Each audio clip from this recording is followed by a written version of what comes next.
ASMR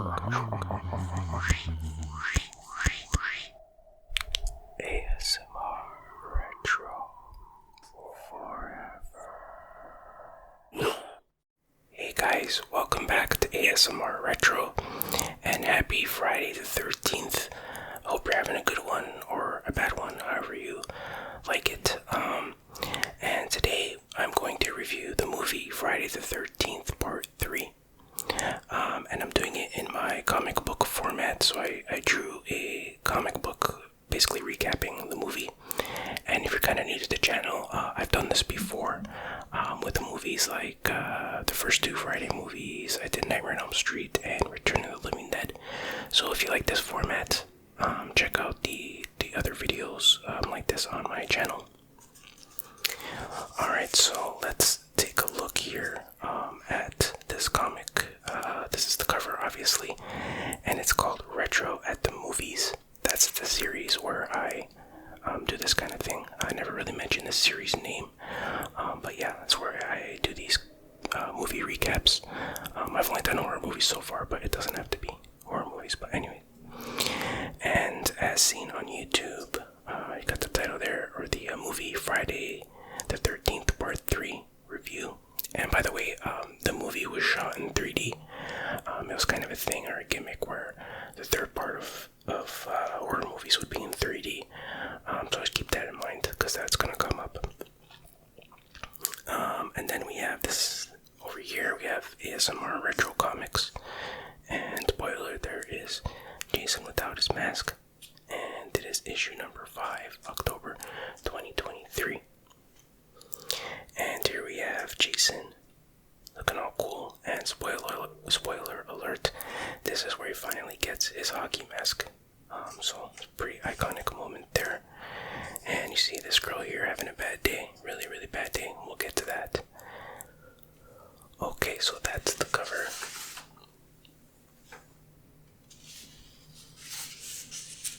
Okay, here's the first page.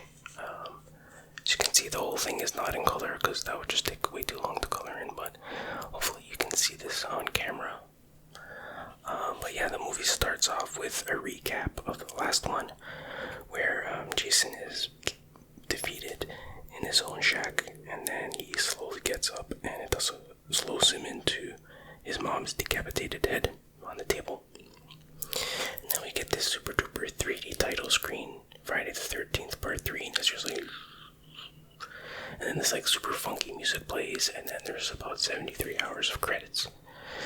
And then we finally get to the movie here. It actually takes place the day after the last movie. So we start off in this, it's kind of like a convenience store, grocery store kind of thing, combined with a home, so the people who run it like live there as well. And you have Harold and his wife. I don't think they ever say the wife's name, so I'm just gonna call her wife. But Harold is outside, and he's walking through the laundry that's hanging on the cord, and he knocks over one of the bowls.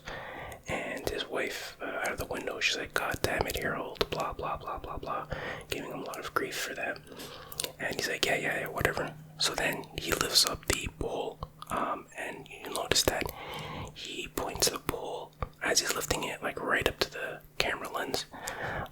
And obviously they're trying to do that to show off the 3D-ness of the movie, but that's such a lame attempt at 3D that has nothing to do with, setting the mood or the atmosphere or a scare or something like that. So I'm gonna call that unnecessary 3D. So yeah, it's totally unnecessary, and you're gonna see a lot of that in this movie for sure. So anyways, he sets up the pole again, and then we're inside, and the wife is watching TV, and it's a news broadcast of the murders that took place the day before, and 8 corpses were discovered today, blah blah blah, and the wife's very concerned. And then she turns the TV antenna, and part of the antenna again comes right up to the camera, and it's another case of unnecessary 3D. And that's something I only noticed recently, because it's just so silly. But anyways, so yeah, she's all concerned, and then she looks out the window, and no, she goes outside, I guess, to fold up the laundry or whatever, collect the laundry. And you see this shadowy figure of Jason. And I gotta say, it's a really, really cool shot. Because remember, he's not wearing a mask at this point. So you don't really see his face, but it's such a cool, shadowy, ominous shot. And I think the wife thinks she hears something, but she's not sure, whatever. But nothing happens yet. So then Harold goes into the shop, and he's feeding these fish, goldfish or whatever. And then it's one part where he eats some of the fish food, and then he looks at the label, and he's like, "They fly eggs," or whatever he calls them. He's like, it's kind of funny. He's a likable character. And then he sees, what is it? Oh yeah, there's a rabbit, because I guess they have animals too. And there's a rabbit in the produce section. He's like, "Okay, get out of there." So he picks up the rabbit and he's petting it, and then he's going along the shelf and like eating food off the shelf, which is kind of gross. Like he'll drink he'll eat some peanuts out of a container, and then he'll close the lid and put it back on the shelf, which is really gross. But anyways, and then he starts eating a donut, and then his wife comes out of nowhere and she's like, "Blah blah blah blah blah, you shouldn't be eating that stuff. Doctor says you gotta lose weight, blah blah blah." And he's like, "Yeah, whatever." So she leaves, and then he finishes the donut, of course, in defiance, I guess.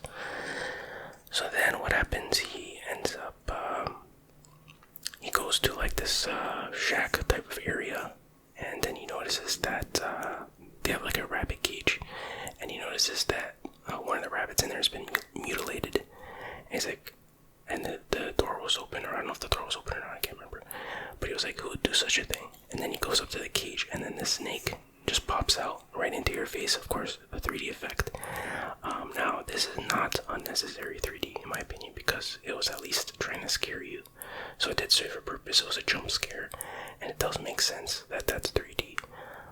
But yeah, you can totally see the string in the snake's mouth that they're pulling, because obviously it was a fake snake, right?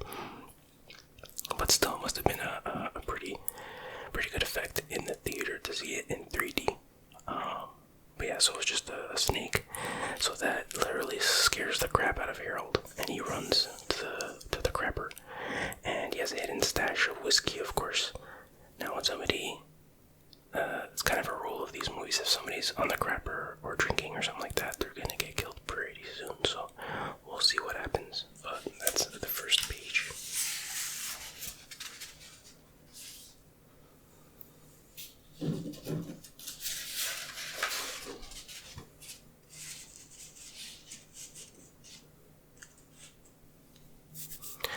Okay, so Harold hears a noise, of course, and he starts looking around. He opens the door and he sees Jason with I guess a butcher knife, and boom, he gets it right in the chest, and he falls. So Harold is our first victim of the movie.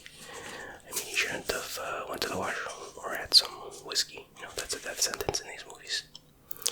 But yeah, it's a pretty good kill. Nice blood and whatnot. And again, you don't really see Jason very much. They're keeping it a mystery. And then I guess the wife hears something, and she starts looking around. I think she goes into the shack, and she pulls off this curtain or whatever, and you see this mouse sitting on this like little platform thingy, almost like a plank. And again, I guess it's a wrap, but it's right up in the camera. And again, that's supposed to be a jump scare, so I won't consider that unnecessary 3D. So that one gets a pass. So the wife is freaked out, and she backs up into the door, and then Jason is there, and he pokes her with some pokey thing. I don't remember what it was exactly, but yeah, so she is the second victim. Okay, then we cut to a new scene, and these kids are playing baseball, and the kid is holding the bat right up to the camera. So you know what that means? It's unnecessary 3D. And then we're introduced, the Scooby van pulls up. I call it a Scooby van, but we're introduced to a bunch of characters. So here we go. This is Shelly. He's sort of like the prankster of the movie. He's always pulling jokes and practical pranks, or what do you want to call them. There's Andy and Debbie.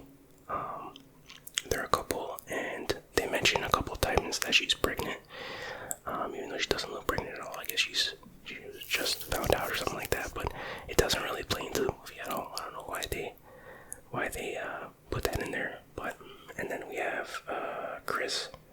and then Vera. So these three come out of the van, the Scooby van, and they're going to pick up Vera because they're going to go on a camping trip, obviously. And Shelly stays in the car, or in the van, but you don't see him yet. So anyways, they're walking towards the house, and then you see somebody come up behind them slowly with this mask on and a knife, and then he stabs Andy in the shoulder, but it was just a fake knife, and it was actually Shelly doing it. Again, he's a prankster, he does these kinds of things, and you can kind of see where this is going, maybe. And Andy's like, why do you always have to do these dumb pranks or whatever, just be yourself. And then Shelly takes the mask off and says, would you be yourself if you look like this? So he's kind of down on his looks. And then Chris mentions something that happened to her a long time ago, and we'll learn more about that later on in the movie. And then they go pick up Vera at her house, and because Andy set up Shelly and Vera on a date, like they're supposed to be the date during this trip, but they don't know each other, and she's like, which one's my date? And Shelly's like, hi. And he takes off his mask, he's like, sorry. So he apologizes for, I don't know, the way he looks, I guess. And then they look back at the Scooby van, and they see a bunch of smoke coming out of the van, and they're like, oh my god, the van's on fire, holy crap.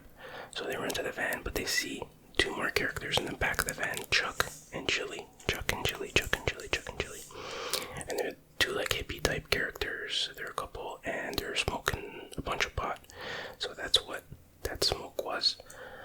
It's kind of weird, those characters. Like, I can't imagine Chuck and Chili being friends with these group of people. I don't know, it just seems like a mismatch, but whatever. I guess Chuck and Chili is their weed hookup. So then we're in the van and we're on our way on this road trip, and Chili passes a joint to one of the other characters, and she passes it right up to the camera like this. So that means it's unnecessary 3D. So they keep going on their trip. There's one part where like the cop siren goes on, and there's like a cop behind them, and they're like, oh crap, we have to eat all the weed, because they thought they were gonna get pulled over, so everyone's eating the weed. And then the cop ends up, going past them, so they ate the weed for nothing. But don't worry, they have more. But the cops are actually going to the grocery store where Harold and his wife were killed. But anyways, and then they're driving along. There's the Scooby van there, and they see an old man laying in the street, and they almost run him over. But they stop the car and they get out to help him up. And he's like, oh, I found this, and it's an eyeball. And yeah, he points it right up to the camera, so that was a good use of 3D in my opinion, a good gross out 3D moment. But it's just like this old decaying eyeball.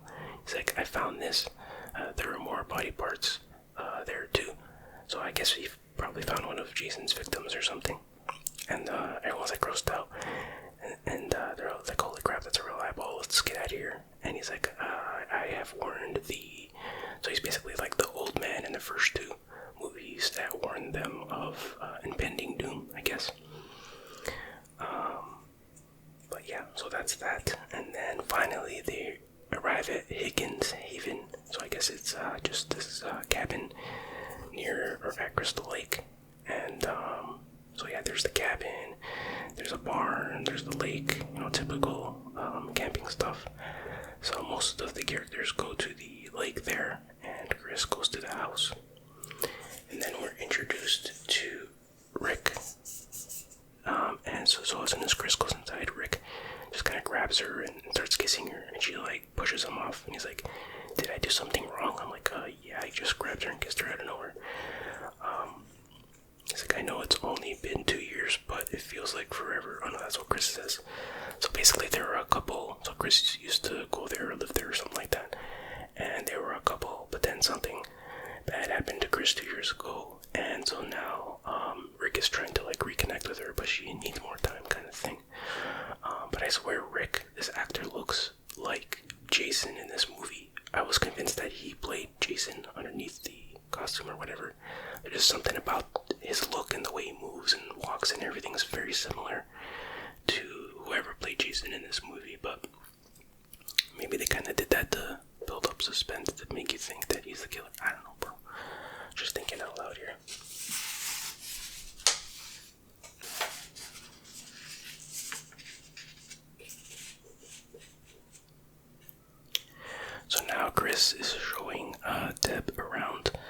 cabin, and then there's one part where Chris looks out the window and she sees this creepy barn. I don't know if you can see it, but creepy barn, and the door kind of swings open or closed or something like that.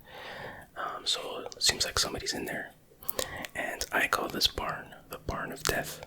You'll see why a lot of bad things happen in this barn, I can tell you. So then, everyone's looking around in the cabin, and then, what's his name, Shelly walks in. Oh no, they open a closet door or something like that, and Shelly's there with an axe in his head, a little tiny axe, and he, falls down or something like that, and everyone's freaking out. And then Andy tickles his stomach and he starts laughing, and so it's obviously one of his stupid pranks, and Andy kind of, knew that would be one of his pranks, but so everybody's mad at him. It's like, you idiot, why are you doing this? Especially Chris. Chris was really upset, and she walks out or whatever. And then Vera's like, I gotta get out of here.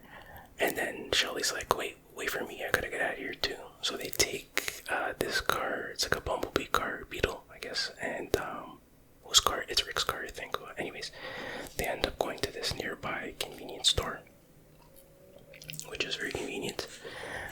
So then inside the store, Vera's about to pay, and she doesn't have her wallet or whatever, so she asks she asks Shelly for money. So Shelly throws his wallet towards her, and what does he do? He throws the wallet towards the camera. So that's another case of unnecessary 3D. But Vera misses it, and the wallet falls on the floor. And then somebody's boot steps on it just as Vera was about to grab it, and it pans up, and then we're introduced to this little motorcycle gang. So there's Fox, Ali, and Loco. So yeah, I don't know, it's hard to tell if Ali or Fox is the leader of this group, but it doesn't really matter. So she starts giving them a hard time about the wallet and whatever, and she forces Vera to say, may I please have my wallet back, ma'am, or whatever. She's giving her a hard time. But finally they give her the wallet back, and they pay, and they get out of there. But this time Shelly's driving when they're leaving, and when he accidentally backs up into their motorcycle, or one of their motorcycles, and Ali happened to be outside having a drink when that happened, and he throws it down. He's like, God damn it, or something like that. And so then they try to take off, but he blocks them, and then he wraps a chain around his fist.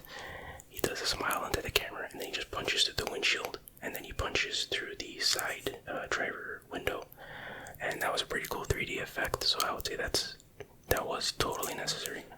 Not necessary, but it was cool. So yeah, that's good use of 3D there. So then they leave, sort of. They take off, but then Shelly's like, he went too far, and he turns back, and then he runs over their motorcycles, and then they take off, and then Ali's like, you son of a bee, get you, whatever. So yeah, that happened. And then now back at the cabin, Deb was laying down, and Andy, I think, was playing with his yo-yo and making it drop right above her face kind of thing. And of course it goes right into the camera to make a 3D effect, so that's unnecessary 3D. And then what happens now? Oh yeah, Rick comes out, and so I guess Shelly and Vera came back, and Rick sees his car and he's like, oh, my car, like Final Fight or something. So he's like, that's it, I'm leaving. And Chris convinces him not to go. And then we see in the background, clearly Jason is in the barn of death. We see him watching, and then he goes back in or whatever. Nobody sees him yet. And then here we have the motorcycle gang dudes and dudettes. They show up, and they decide to steal gas from the Scooby van, and their plan is to burn down the barn of death as revenge. So while they're siphoning the gas into the canisters, Fox decides to go check out the barn of death. So she goes in the barn, and she seems really fascinated with barn stuff. And